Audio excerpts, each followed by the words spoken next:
बिस्मिल्लाहिर्रहमानिर्रहीम। नावा शिंगू Imran series मुसन्निफ़ Mazhar Kaleem M.A। एक बार फिर दफ्तरनुमा कमरे में रास्कॉफ और क्रिशन इकट्ठे बैठे हुए थे। रास्कॉफ का चेहरा बुरी तरह बिगड़ा हुआ था। इस सारी चक्करबाजी का आखिर क्या मतलब हुआ? इस इमरान ने मार्टिना से A10 भी हासिल कर लिया और S11 भी। S11 फटने से भी कोई जख्मी नहीं हुआ, लेकिन फिर ये लोग मौत के जंगल में आने की बजाय गांव वापस क्यों चले गए? वो नावा शिंगू भी इनके साथ इस तरह जा रहा था जैसे वो इनका दुश्मन ना हो, दोस्त हो। मार्टिना को भी वो साथ ले गए हैं। आखिर ये सब कुछ क्यों हुआ? इन्हें तो वापस जाने की बजाय रेंज एरिया में आना चाहिए था। A10 की वजह से अगर T11 काम ना कर लेती तो मैं X11 फायर कर देता, लेकिन वो तो वापस ही चले गए हैं। रास्कॉफ ने झिलाए हुए अंदाज में मेज़ पर मुक्की बरसाते हुए कहा, बॉस, मेरा ख्याल है कि अब हमें दिफा की बजाय खुद इन पर हमला कर देना चाहिए। क्रिश्चियन ने कहा। क्या मतलब? कैसा हमला? रास्कॉफ ने चौंक कर पूछा।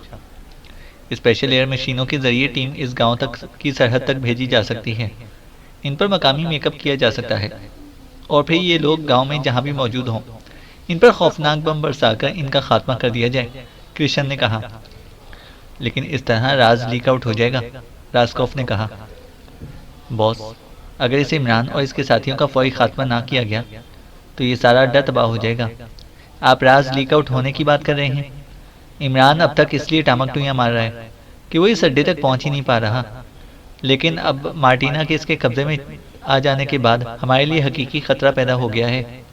मार्टिना को अड्डे की लोकेशन और अंदरूनी निज़ाम के बारे में मुकम्मल तफसीलात का इल्म है और लाजमन इमरान ने इससे सब कुछ दरियाफ्त कर लेना है।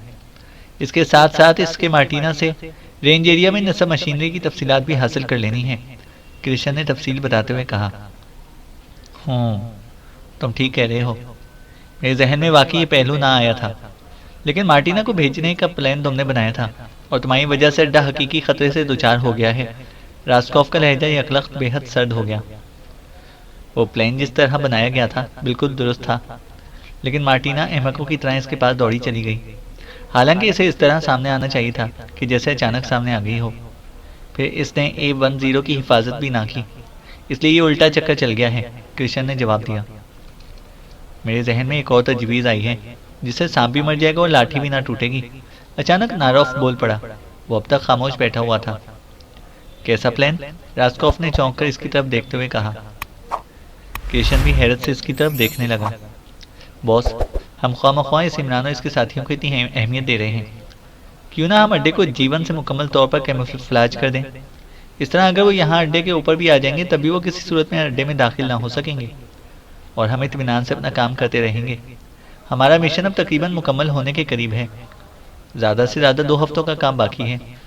2 हफ्तों के बाद हम मिशन मुकम्मल करके सारा सेटअप क्लोज करके यहाँ से निकल जाएंगे। वो बेशक इन 2 हफ्तों में यहाँ टकरे मारते फिरें, बस ये होगा कि हमें से कोई बाहर ना जा सकेगा और हमारा बाहर की दुनिया से राब्ता ही अक्सर कट जाएगा। लेकिन इसकी हमें परवाह भी क्या हो सकती है? हमारे पास 2 हफ्तों का मुकम्मल राशन पानी हर चीज़ मौजूद है।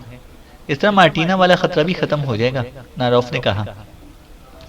ओह, तुम्हारी बात भी दुरुस्त है, लेकिन इसमें एक तरमीम हो सकती है कि हम क्रिश्चियन की सरकर्दगी में एक टीम पॉइंट 2 भिजवा दें। वहाँ रेंज पावर को कंट्रोल करने की मुकम्मल मशीनरी मौजूद है। क्रिश्चियन से हमारा राब्ता मुसलसल ट्रांसमीटर के जरिए रहेगा। अगर इमरान और इसके साथी रेंज एरिया में दाखिल हों तो क्रिश्चियन इनका खात्मा आसानी से कर सकता है, और अगर वो यहाँ तक भी पहुँच जाएं तब भी क्रिश्चियन अपनी टीम के साथ जंगल में आसानी से इन पर झपट सकता है। इस तरह हम अंधेरे में ना रहेंगे, रास्कॉफ ने कहा। बॉस, ये बिल्कुल दुरुस्त है। इस तरह हम वाकई हर लिहाज से महफूज भी हो जाएंगे और इनका खात्मा भी कर सकेंगे और शर्पा वालों को भी किसी बात का पता ना चल सकेगा। क्रिश्चियन ने भी नारोफ की तजवीज़ और फिर रास्कॉफ की तरमीम की तरदीद करते हुए कहा। ओके, फिर तुम ऐसा करो कि ज़रूरी असलहा और अपने 4 साथियों को लेकर पॉइंट 2 पर चले जाओ। हम तुम्हारे जाने के बाद अड्डे को मुकम्मल कैमोफ्लेज कर देंगे। स्पेशल ट्रांसमीटर साथ लेकर जाओ। पॉइंट 2 में तुम्हारे और तुम्हारे साथियों का राशन 4-5 माह के लिए मौजूद है, रास्कॉफ ने फैसलाकुन लहजे में कहा और क्रिश्चियन सर हिलाता हुआ उठ खड़ा हुआ। ठीक है बॉस, मैं अभी से जाने की तैयारी शुरू कर देता हूँ। जंगल में मेरे 4 आदमी पूरी फौज का खात्मा कर सकते हैं, और हमारी तो ट्रेनिंग भी इसी मखसूस अंदाज में की गई है, जिस मखसूस अंदाज के लोग ये इमरान और इसके साथी हैं। आप बेफिक्र रहें, अगर इमरान और इसके साथी जंगल में दोबारा दाखिल हुए तो किसी सूरत भी बचकर ना जा सकेंगे। कृष्ण ने एतमाद भरे लहजे में कहा और दरवाजे की तरफ मुड़ गया। ओके, मैं तुम्हारे मुतालिक हंगामी ऑर्डर दे देता हूँ, रास्कोफ ने कहा, और मेज पर रखे हुए इंटरकॉम का रिसीवर उठा लिया। सुरंग वाकई कदीम ज़माने की बनी हुई, लेकिन इसके बावजूद इंतहाई अच्छी हालत में थी। इसकी चौड़ाई और ऊंचाई इस कदर थी कि इसके अंदर बाकायदा कोई बड़ा सा ट्रॉलर चलाया जा सकता था। ताज़ा हवा के लिए मखसूस रास्ते बने हुए थे। इस वक्त इमरान और इसके साथी घोड़ों पर सवार इस सुरंग में से गुजर रहे थे। चूंकि सुरंग पहाड़ी पत्थरों की बनी हुई थी और कदीम होने की वजह से इसके फर्श पर लगे हुए पत्थर घिस घिस कर बिल्कुल प्लेन हो चुके थे, इसलिए घोड़े बगैर ठोकर खाए इस तरह चल रहे थे जैसे वो पुख्ता सड़क पर चल रहे हों। नावाशिंगू भी इनके हमराह था। इमरान ने मार्टिना से अड्डे, इसके अंदर का मुकम्मल निज़ाम और अंदर मौजूद तमाम अफराद के बारे में ना सिर्फ तफसीलात हासिल कर ली थी, बल्कि इसने इस मौत के जंगल के बारे में भी इससे तफसीलात हासिल कर ली थी, क्योंकि हो सकता था कि किसी वक्त भी हंगामी तौर पर इन्हें सुरंग से बाहर निकलना पड़े तो वो अपना बचाव मुकम्मल तौर पर कर सकें। लेकिन अब तक इन्हें ऐसी किसी हंगामी सूरत हाल से वास्ता ना पड़ा था, इसलिए वो इत्मीनान से सुरंग के अंदर घोड़ों को हल्की रफ्तार से चलाते हुए आगे बढ़े चले जा रहे थे। नावाशिंगू इमरान के साथ साथ चल रहा था, जबकि इमरान के बाकी साथी पीछे आ रहे थे। मकासू और मूर्ति को इमरान गांव में ही छोड़ आया था। इसके जख्मी साथी इस वक्त बिल्कुल सेहतमंद हालत में थे, क्योंकि बड़े लामा के मखसूस मरहम ने वाकई हैरतंगेज तौर पर इनके जख्म मुंदमिल कर दिए थे। इमरान साहब, आपको सफ़ेद फार्म औरतों से कोई दिलचस्पी नहीं है? अचानक नावाशिंगू ने बात करते हुए कहा। वो काफ़ी देर से इस तरह मुंह बना रहा था जैसे कोई बात करना चाहता हो, लेकिन झिझक की वजह से कर ही ना पा रहा हो। लेकिन आखिरकार वो बोल ही पड़ा। क्यों दिलचस्पी नहीं है? मिस जूलिया को मेरे साथ देखकर भी पूछे हो? ये दूसरी बात है कि सफ़ेद फार्म औरतों को मुझसे दिलचस्पी ना हो, इमरान ने मुस्कुराते हुए कहा। जूलिया चूंकि काफ़ी पीछे थी, इसलिए इमरान ने जानबूझकर ऊंची आवाज़ में जवाब दिया। तो आप इनके पैरों तले भी आग जलाते रहते हैं? नावाशिंगू ने पूरी तरह चौंक कर पूछा, और इमरान बे इख्तियार हंस पड़ा। वो समझ गया था कि नावाशिंगू ये बात क्यों पूछ रहा है। इमरान ने मार्टिना से मालूमात हासिल करने के लिए यही नुस्खा आजमाया था कि इसे दरख्त के एक तने के साथ बांधकर इसने इसके पैरों तले आग जला दी थी, और जब आग की गर्मी मार्टिना के पैरों तक पहुंचना शुरू हुई तो वो किसी टेप की तरह मुसलसल बजने लग गई थी, वरना पहले ही से इमरान के हर सवाल का जवाब देने से इनकार कर दिया था। सफ़ेद फार्म औरतों का दिल बर्फ़ की तरह होता है, और बर्फ़ पिघलाने के लिए आग ही चलानी पड़ती है, इमरान ने मुस्कुराते हुए जवाब दिया, और इस बार नावाशिंगू पे इख्तियार हंस पड़ा। वैसे इमरान साहब, अगर मैंने मुकद्दस बुद्ध की कसम ना खाई होती तो जिस तरह आपने मार्टिना के पैरों तले आग जलाकर इसे चीखने पर मजबूर कर दिया था, मैं यकीनन आपको गोली मार देता, क्योंकि सफ़ेद फार्म औरतों को पहुंचने वाली मामूली सी तकलीफ भी मुझसे बर्दाश्त नहीं होती, नावाशिंगू ने बड़े संजीदा लहजे में कहा। और इमरान समझ गया कि नावाशिंगू इस मामले में पागलपन की हद तक पहुंच चुका है। ये सुरंग अभी और कितनी दूर तक जाएगी? इमरान ने मौजू बदलने के लिए बात करते हुए कहा। लकड़ी के जंगल तक पहुंचने में अभी 1 घंटा लगेगा, नावाशिंगू ने जवाब दिया, और इमरान ने सर हिला दिया। फिर बाकी तकरीबन 1 घंटे तक मुसलसल सफ़र करने के बाद वो सुरंग के ऐसे हिस्से में पहुंच गए जो आगे जाकर मुड़ जाता था, और ये मोड़ इस तवील सुरंग में पहली बार आया था, इसलिए इमरान समझ गया कि अब बाहर निकलने का रास्ता करीब आ गया है। लेकिन मोड़ मुड़ते ही वो एक बार फिर चौंक पड़ा, क्योंकि मोड़ के बाद सुरंग फिर दूर तक जाती हुई दिखाई दे रही थी। चूँकि जहाँ से हवा आ रही थी वहीं से मध्यम सी रोशनी भी आ रही थी, लेकिन रोशनी बेहद मध्यम थी, इसलिए सुरंग में एक खासा अंधेरा छाया हुआ था। लेकिन बहरहाल इतना अंधेरा भी ना था कि वो एक दूसरे को ना देख सकते। मोड़ मुड़ने के बाद वो अभी चंद ही कदम आगे बढ़े होंगे कि यकलख्त एक तरफ से इस तरह रोशनी चमकी जैसे बिजली कौनती है, और दूसरे लम्हे इमरान के जहन पर तारीकी का दबेस पर्दा फैल गया। ये तारीकी इस कदर तेजी से फैली थी कि इमरान के जहन में आखिरी एहसास इसका चमक रह गई थी। इसके बाद क्या हुआ इसके मुतालिक इसे कुछ मालूम ना था, लेकिन फिर जिस तरह घुप अंधेरे में जुगनू चमकता है, इस तरह इसके जहन में रोशनी का एक नुक्ता चमका, और फिर आहिस्ता आहिस्ता ये नुक्ता फैलता चला गया। और चंद लम्हों बाद वो होश में आ गया और इसकी आंखें एक झटके से खुल गईं। आंखें खोलते ही इसने इधर उधर देखा और फिर वो चौंक पड़ा, क्योंकि वो इस वक्त पत्थरों से बने हुए एक बड़े से कमरे की एक दीवार के साथ बंधा हुआ खड़ा था। पत्थरों में हुक नस्ब थे, जिनके साथ मोटी मोटी जंजीरें मुंसलिक थीं, और इन जंजीरों के आखिर में लोहे की हथकड़ियां थीं, जिनमें इसकी दोनों कलाइयां फंसी हुई थीं। हुक चूंकि इसके सर से काफी बुलंदी पर थे, इसलिए इसके दोनों बाजू ऊपर को उठे हुए थे। पैरों में भी इसी तरह की जंजीरें बंधी हुई थीं, और पैर भी हाथों की तरह कदरे फासले पर जकड़े हुए थे। इमरान ने गर्दन घुमाकर देखा तो इसके मुंह से हैरत के मारे सीटी सी निकल गई, क्योंकि इसके सारे साथी इसकी तरह दीवार से जकड़े खड़े थे। अलबत्ता इन सब की गर्दनें ढलकी हुई थीं, वो बेहोश थे। अलबत्ता नावा शिंगू कैदियों में शामिल ना था, और नावा शिंगू को साथ न देखकर इमरान के होंठ बुरी तरह भिंज गए, क्योंकि इसकी अदम मौजूदगी बता रही थी कि नावा शिंगू ने कोई साजिश की है, या फिर नावा शिंगू ने किसी का आलयकार बनकर इनके साथ धोखा किया है। हालांकि नावा शिंगू ने मुकद्दस बुद्ध के मुकद्दस ज्ञान की कसम खाई थी, और अगर इस किस्म के बावजूद भी इसने गद्दारी की है तो इसका मतलब है कि नावा शिंगू का कोई दीन मजहब नहीं है। वो इंतहाई धोखाबाज कमीना और शातिर आदमी है, और इमरान ने फैसला कर लिया था कि अब वो नावा शिंगू को ऐसी इबरतनाक सजा देगा कि इसकी रूह भी सदियों तक बिलबिलाती रहेगी। इमरान समझ गया था कि किसी मखसूस रेस से इन्हें बेहोश किया गया है, और जाहिर है कि ये रेस नावा शिंगू के बस से बाहर थी। इसलिए जाहिर है कि नावा शिंगू इन अड्डे वालों से मिला हुआ था, और इसने इनकी किसी ऐसी हिदायत पर अमल किया था जो किसी पुरस्कार तरीके से इस तक पहुंची, और जिसका इमरान को आखिर तक इल्म ना हो सका। इमरान ये बात भी जानता था कि अपनी मखसूस मदाफाती कुव्वत की वजह से वो जल्दी और खुद ब खुद होश में आ गया, वरना वो भी अपने साथियों की तरह अभी तक बेहोश पड़ा होता। इमरान ने अपना सर ऊपर को उठाया और इन हथकड़ियों से अपनी कलाइयाँ आज़ाद करने की कोशिश शुरू कर दी, लेकिन हथकड़ियों के रिंग इसकी कलाइयों में इतनी बुरी तरह फंसे हुए थे कि जैसे मोटी औरत की कलाई में तंग चूड़ी फंस जाती है, इसलिए इनमें से तो कलाइयाँ किसी तरह भी निकल ना सकती थीं। इमरान ने इस तरफ से मायूस होने के बाद अपने बाजुओं को जोर से आगे की तरफ झटका दिया ताकि वो इन हुकों को दीवार से निकाल सके, लेकिन हुक पत्थरों में से इस मजबूती से जड़े हुए थे कि बावजूद कोशिश के वो इन्हें ज़रा बराबर भी हिला ना सका। लेकिन इमरान ने कोशिश तर्क ना की। वो मुसलसल बाजुओं को झटके देता रहा।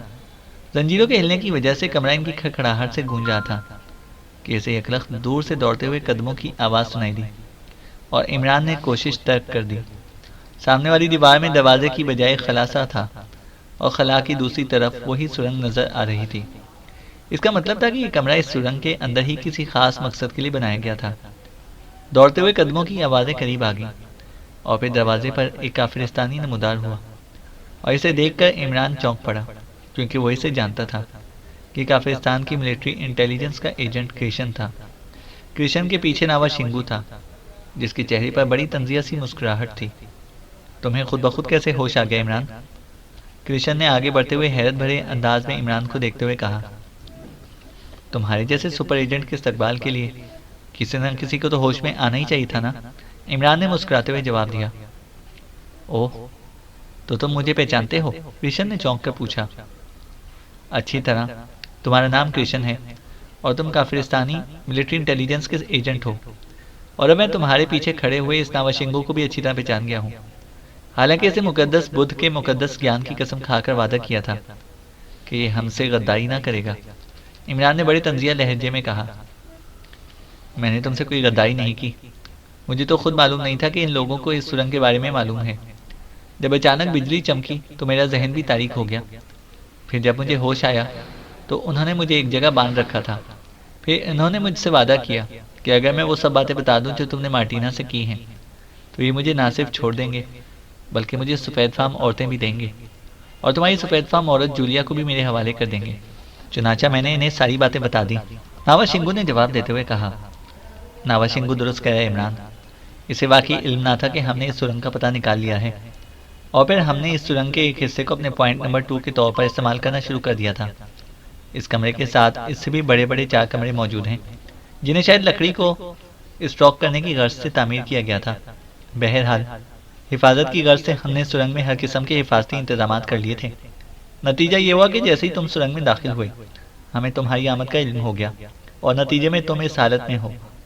बाकी रहा ये नावा शिंगू, तो ये एक मासूम और सीधा साधा सा आदमी है जो पागलपन की हद तक सफ़ेद औरतों में दिलचस्पी लेता है। इसलिए इसे हैंडल करना कोई मुश्किल बात नहीं, और हम इसे जिंदा रखने पर मजबूर इसलिए हैं कि हम नहीं चाहते कि जब तक हमारा मिशन मुकम्मल ना हो जाए, शर्पा कबाइल को हमारी यहाँ मौजूदगी का इल्म हो सके और इनके ज़रिए बात ताबात और शुग्रान के आला हुकाम के नोटिस में आ जाए। इस बार कृष्ण ने मकामी काफिरिस्तानी ज़बान में बात करते हुए कहा, और इमरान समझ गया था कि ऐसा वो इसलिए कर रहा था कि नावाशिंगू समझ ना सके। ठीक है, मुझे यकीन आ गया है कि नावाशिंगू ने साजिश नहीं की, लेकिन अब तुम क्या चाहते हो? इमरान ने होंठ चबाते हुए कहा। सच बता दूं तुम्हें इमरान, मैं चाहता तो तुम्हें इस बेहोशी के आलम में गोलियों से उड़ा देता, लेकिन इस तरह मुझे हरगिज लुत्फ ना आता। मैं तुम जैसे मशहूर एजेंट को, जिससे एक दुनिया खौफजदा है, अपने सामने एड़ियां रगड़ रगड़ कर और घिघिया कर मरतबा देखना चाहता हूँ। मैं तुम्हारे हलक से निकलने वाली चीखें सुनना चाहता हूँ। मैं तुम्हें अपने से रहम की भीख मांगता देखना चाहता हूँ। और हाँ, ये भी सुन लो कि अगर तुम मेरे सामने झुक जाओ और मुझसे रहम की भीख मांगो, तो हो सकता है कि मैं तुम्हें जिंदा छोड़ दूँ, लेकिन मैं तुम्हारी दोनों आंखें ज़रूर निकाल दूंगा, ताकि तुम आइंदा कभी काफिरिस्तान के खिलाफ हरकत में ना आ सको। बोलो, क्या चाहते हो? और ये भी सुन लो कि मैं इस वक्त यहाँ का मुकम्मल इंचार्ज हूँ। यहाँ सिर्फ मेरे साथी हैं। रूसियाही टीम का इंचार्ज रास्कॉफ सुपर मिसाइलों के अड्डे में है, और इस अड्डे को हर लिहाज से मुकम्मल तौर पर कैमोफ्लेज कर दिया गया है। अब मिशन की तकमील तक ना कोई आदमी अड्डे के अंदर जा सकता है और ना ही कोई बाहर आ सकता है। इसलिए तुम्हारी मौत और जिंदगी के फैसले का मुकम्मल इख्तियार मेरे पास है, कृष्ण ने जिस अंदाज में मुसलसल बोलते हुए कहा। और इसके लहजे और चेहरे पर इस गुफ्तगू के दौरान जो तासुरात उभरे थे, इसे इमरान ने साफ तौर पर समझ लिया कि कृष्ण जो कुछ कह रहा है वो इस पर पूरी तरह अमल दरामद करके ही रहेगा। मुझे मालूम है कृष्ण कि तुम जिस टोले से ताल्लुक रखते हो, वो इस तरह बंधे हुए पर शेर बन जाया करते हैं, वरना तुम्हारी जो औकात है वो सब जानते हैं। ठीक है, तुम जो चाहो कर सकते हो। हम लोग किसी जाती मिशन पर यहाँ नहीं आए कि मैं तुमसे अपनी जान बचाने के लिए रहम की भीख मांगता फिरूं। हम अपने मुल्क की सलामती के लिए काम कर रहे हैं, और मुल्क की सलामती के मुकाबले में हमारी जानों की अहमियत नहीं है। हम तो सिर्फ इतना चाहते हैं कि हमारा मुल्क इन खौफनाक मिसाइलों से बच जाए। इस तरह दोहरा फायदा होगा कि जंगल भी राख होने से बच जाएंगे और हमारा मुल्क भी। इमरान ने सपाट से लहजे में बात करते हुए कहा। ओह, तुम शायद समझ रहे हो कि तुम ज़रूरत से ज़्यादा मजबूत असाब के मालिक हो, इसलिए तुम तशद्दुद बर्दाश्त कर जाओगे, लेकिन तुम कृष्ण को अच्छी तरह नहीं जानते। मैं तुम्हें अपने पैरों पर झुकाकर ही दम लूंगा, कृष्ण ने चीखते हुए कहा। मैं तुम्हें भी अच्छी तरह जानता हूँ, और इस नावाशिंगू को भी, जो सिर्फ सफ़ेदफाम औरतों के चक्रों में सारे जंगल हमेशा के लिए जलवाना चाहता है। बहरहाल तुमसे जो हो सके वो करो, इमरान ने मुंह बनाते हुए कहा। तुम शायद नावाशिंगू को हमारे खिलाफ इस्तेमाल करना चाहते हो, लेकिन तुमसे ज़्यादा मैं इसकी नफ्सियात जानता हूँ। इसे जंगलों से ज़्यादा सफ़ेदफाम औरतों से दिलचस्पी है, इसलिए बेफिक्र रहो। क्यों नावाशिंगू, मैं दुरुस्त कह रहा हूँ? कृष्ण ने मुड़कर खामोशी खड़े नावाशिंगू को देखते हुए कहा। तुम ठीक कह रहे हो कृष्ण, ये मुकद्दस जंगल हैं, ये नहीं जल सकते, नावाशिंगू ने सपाट लहजे में जवाब देते हुए कहा, और इमरान के होंठ भिज गए। अब तक इसने ये सारी बातें इसलिए की थी कि शायद नावाशिंगू हरकत में आ जाए, लेकिन नावाशिंगू पागल था, और पागल से क्या उम्मीद रखी जा सकती थी। जाओ और मेरे साथियों को भी यहीं बुला लो, और इन्हें कहो कि वो खारदार कोड़ा भी साथ लेकर आए। मैं देखता हूँ कि इमरान कितनी कुव्वत बर्दाश्त रखता है, कृष्ण ने बड़े फातिहाना अंदाज में कहा, और नावाशिंगू सर झुकाए दरवाजे वाली खला की तरफ मुड़ गया। खला में से गुजरते हुए इसे मुड़कर एक बार इमरान की तरफ देखा, और फिर तेजी से आगे बढ़ गया। मुझे मालूम है कि तुम जिस तरह जकड़े हुए हो, इस सूरत में तुम मुकम्मल तौर पर बेबस हो चुके हो, वरना तुमसे कुछ बैद ना था कि तुम किसी वक्त भी सिचुएशन बदल देते। लेकिन अब चाहे तुम कितनी भी ताकत इस्तेमाल कर लो, इन जंजीरों में से किसी तरह भी आज़ाद ना हो सकोगे, और अभी तुम्हारी चीखों की मौसीकी इस कमरे में गूंजना शुरू हो जाएगी, कृष्ण ने बड़े तंजिया लहजे में कहा। सुपर एजेंट साहब, सिचुएशन बदलने के लिए सिर्फ ताकत ही काम नहीं आती, और भी तरीके होते हैं, और हो सकता है तुम्हें किसी तरीके का तजर्बा थोड़ी देर में ही हो जाए, इमरान ने बड़े तंजिया से लहजे में कहा। फिक्र ना करो, यहाँ तुम्हारा कोई तरीका काम नहीं आ सकता, कृष्ण ने मुस्कुराते हुए कहा। इसी लम्हे नावाशिंगू अंदर दाखिल हुआ, इसके हाथ में खारदार कोड़ा था। मेरे साथी नहीं बुला लाए, कृष्ण ने चौंक कर नावाशिंगू से मुखातिब होकर कहा। वो जनाब कुछ खा पी रहे हैं, कहते हैं कि हम अभी आ जाते हैं, नावाशिंगू ने मुअद्दबाना लहजे में कहा। ठीक है, मैं तो सिर्फ इन्हें इस इमरान की चीखें सुनाना चाहता था, वो इससे बेहद खौफजदा थे। बहरहाल चीखें तो यहाँ से भी इन तक पहुँच जाएंगी। इधर लाओ कोड़ा, कृष्ण ने कंधे उचकाते हुए कहा। साहब, अगर आप इजाज़त दें तो मैं इस पर कोड़े बरसाऊं। इसने मार्टिना के पाँव के नीचे आग जलाई थी और इस वक्त से मेरे दिल में इसके खिलाफ आग भरी हुई है, नावाशिंगू ने जवाब दिया। ओह ठीक है, तुम शुरू हो जाओ, लेकिन सुनो, तुम्हारा हाथ नहीं रुकना चाहिए, कृष्ण ने सर हिलाते हुए कहा। बिल्कुल नहीं रुकेगा साहब, नावाशिंगू ने कहा और फिर इसने मजबूती से कोड़े का दस्ता मुट्ठी में जकड़ा और एक कदम आगे बढ़ा। इमरान होंठ भींचे खामोशी से खड़ा था। वो वाकई इन जंजीरों की वजह से बेबस होकर रह गया था, लेकिन इस नावाशिंगू ने बाहर जाते हुए जिन नज़रों से मुड़कर इसे देखा था, इससे इमरान के जहन में एक उम्मीद पैदा हुई थी कि इसकी बातें अपना असर कर चुकी हैं। लेकिन अब इस नावाशिंगू की हरकतें इससे उम्मीद से बिल्कुल कतई बरक्स नजर आ रही थीं और इमरान सोचने लगा था कि क्या वाकई अब उसे इंसान को उसकी नफ्सियात के मुताबिक डील करना भूल गया है, या फिर ये नावाशिंगू सिरे से इंसान ही नहीं है। इजाज़त है जनाब, नावाशिंगू ने एक कदम पीछे खड़े हुए कृष्ण की तरफ रुख मोड़ते हुए कहा। लेकिन फिर इससे पहले कि कृष्ण कोई जवाब देता, नावाशिंगू का वो हाथ जिसमें इसने कोड़े का भारी दस्ता पकड़ रखा था, बिजली किसी तेजी से हरकत में आया और दस्ता पूरी कुवत से कृष्ण की पेशानी पर पड़ा और कृष्ण उलटकर पुष्ट के बल नीचे गिरा। जब इस कदर अचानक और जोरदार लगी थी कि वो चीख भी ना सका और नीचे गिरते ही यूं बेहसो हरकत हो गया जैसे जिंदा आदमी की बजाय कोई लाश नीचे गिरी हो। और नावाशिंगू यकलख्त इस पर झपटा और इसने कृष्ण के कोट की दाएं जेब में हाथ डाला और दूसरे लम्हे इसने हाथ में एक मशीन पिस्टल मौजूद था और मशीन पिस्टल उठाए वो बिजली किसी तेजी से उछलकर इस खला से बाहर निकल गया। कूड़ा इसे वहीं फर्श पर फेंक दिया था और इमरान के लबों पर इत्मीनान भरी मुस्कुराहट उभर आई। इसका ख्याल आखिरकार दुरुस्त ही साबित हुआ था और इसका मतलब था कि नावाशिंगू इंसान भी है और खासा समझदार भी, क्योंकि इसने जिस अंदाज में ये सारा काम किया था, इससे इमरान समझ गया कि वो ना सिर्फ कृष्ण की जेब से वो मशीन पिस्टल हासिल करना चाहता था, बल्कि वो ये भी चाहता था कि कृष्ण के हलक से कोई आवाज़ भी ना निकल सके। यकीनन इसने ये सब कुछ इसलिए किया था ताकि कृष्ण साथियों को सिचुएशन का इल्म ना हो सके। इसी लम्हे मशीन पिस्टल की फायरिंग और इंसानी चीखों की आवाज़ें दूर से सुनाई देने लगी और चंद लम्हों बाद खामोशी तारी हो गई। कदमों की तेज़ आवाज़ें सुरंग में उभरी और नावाशिंगू हाथ में मशीन पिस्टल पकड़े वापस खला में दाखिल हुआ। तुमने देख लिया कि मैंने गद्दारी नहीं की, और मैं ये कैसे कर सकता था? मैंने मुकद्दस बुद्ध के मुकद्दस ज्ञान की कसम खाई थी और फिर मुझे मालूम है कि इनके खौफनाक हथियार से हमारे सारे जंगल जलकर राख हो जाएंगे, लेकिन मैं मौके के इंतज़ार में था।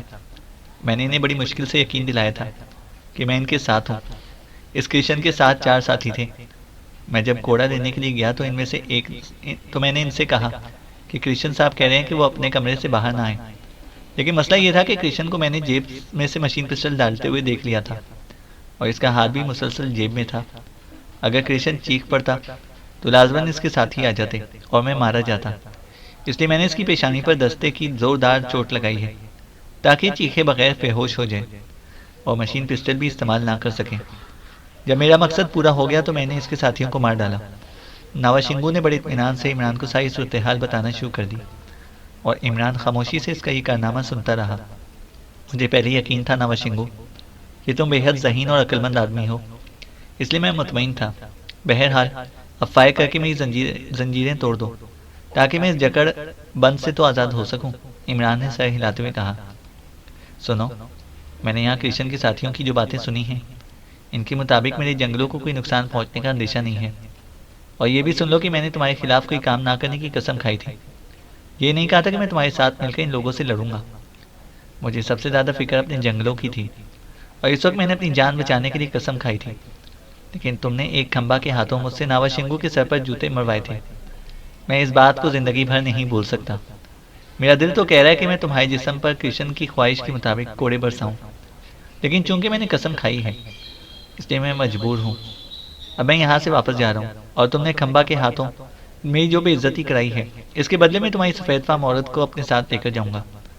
मुझे मालूम है कि जब तक नीली बोतल में मौजूद दवा के कतरे मुंह में ना डाले जाएं, ये औरत होश में ना आएगी, क्योंकि उन्होंने मेरे मुंह में भी यही कतरे डाले थे।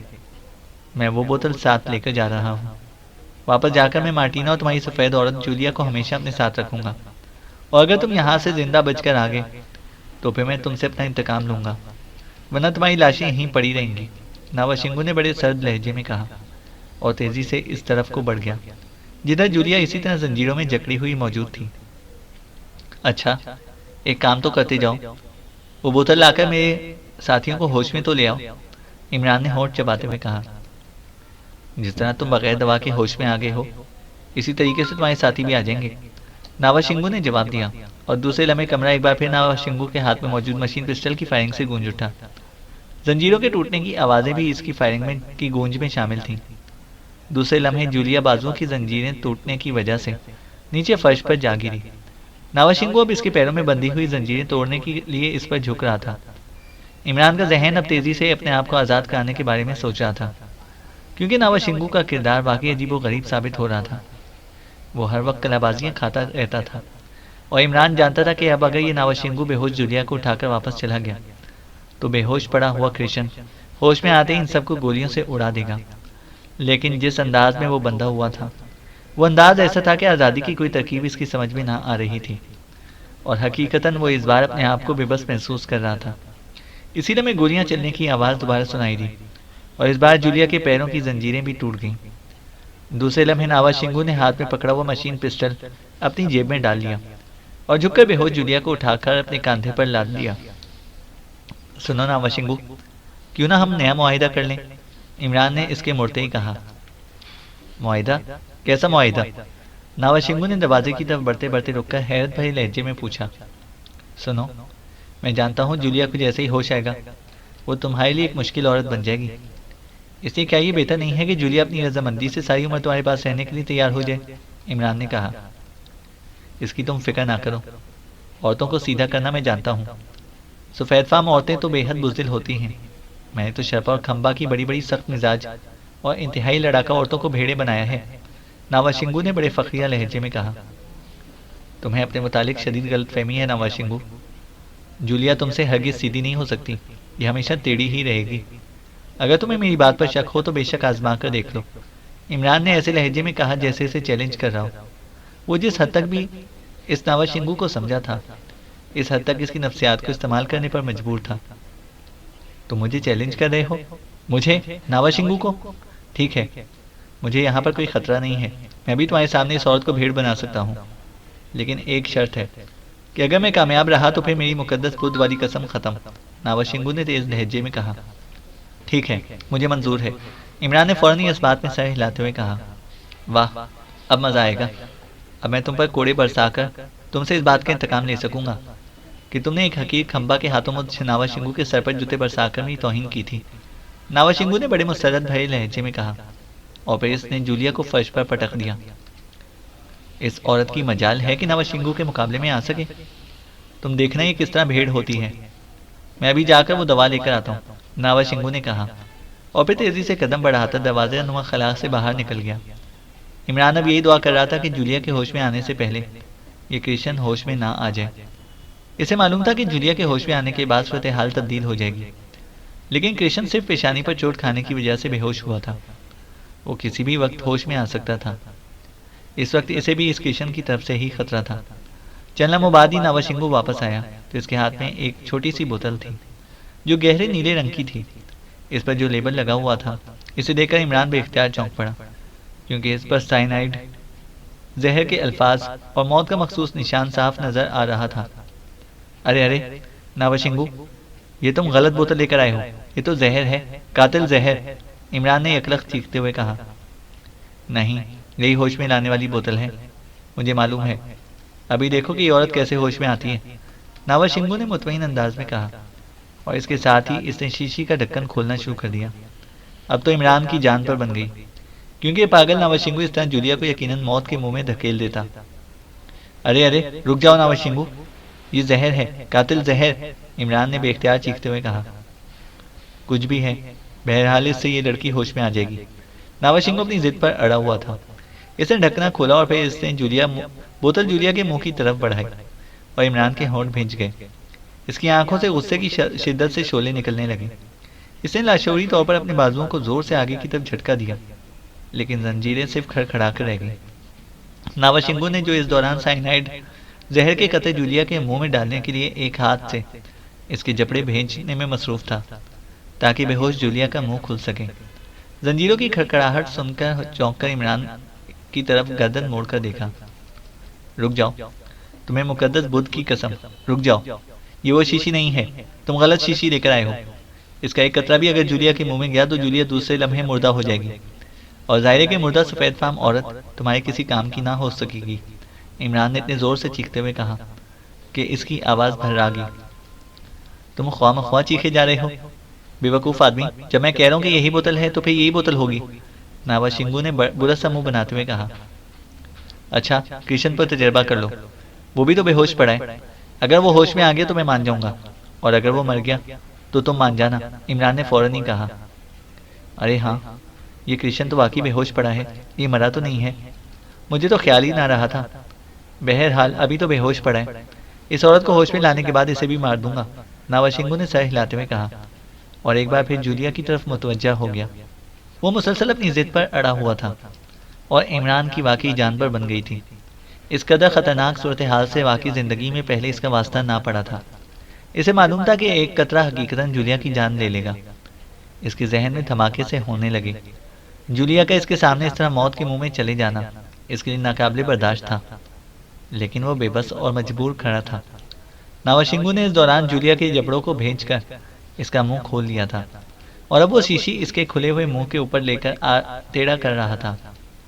रुक जाओ, रुक जाओ, इमरान बेख्तियार चीख पड़ा, लेकिन इस बार नावाशिंगू ने इसकी बात ही ना सुनी। वो ऐसा ऐसा शीशी को टेढ़ा कर रहा था, शायद इसलिए कि वो सिर्फ चंद कतरे ही डालना चाहता था, और अब बेख्तियार इमरान के दिल से कृष्ण के होश में आने की दुआ निकलने लगी। पहले तो वो ये दुआ मांग रहा था कि जूलिया के होश में आने से पहले कृष्ण होश में ना आए, लेकिन अब इसके दिल की गहराइयों से खुद ब खुद दुआ निकलने लगी कि काश कृष्ण फौरन होश में आ जाए।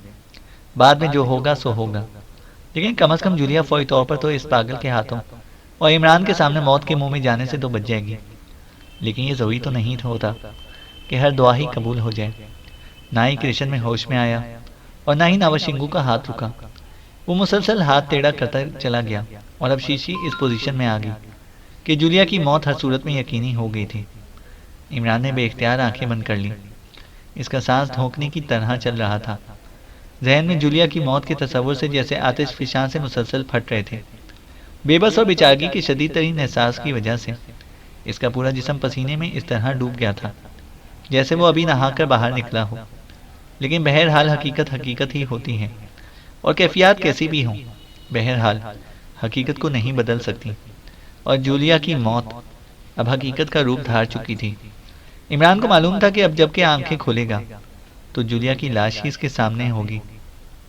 इसके होंठ इस तरह भेज गए कि जैसे जूलिया की रूह इसके जिस्म के अंदर मौजूद हो, और वो इस रूह को बाहर निकलने से रोक देना चाहता हो।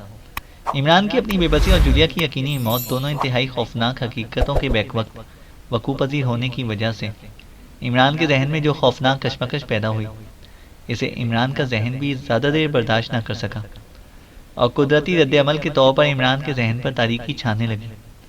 ये भी कुदरत का मुदाफ़ाती निज़ाम था, वरना जो हालत इमरान के जहन की इस वक्त हो रही थी, अगर वो बेहोश ना होता तो लाजमन इसके जहन की कोई ना कोई रग फट जाती।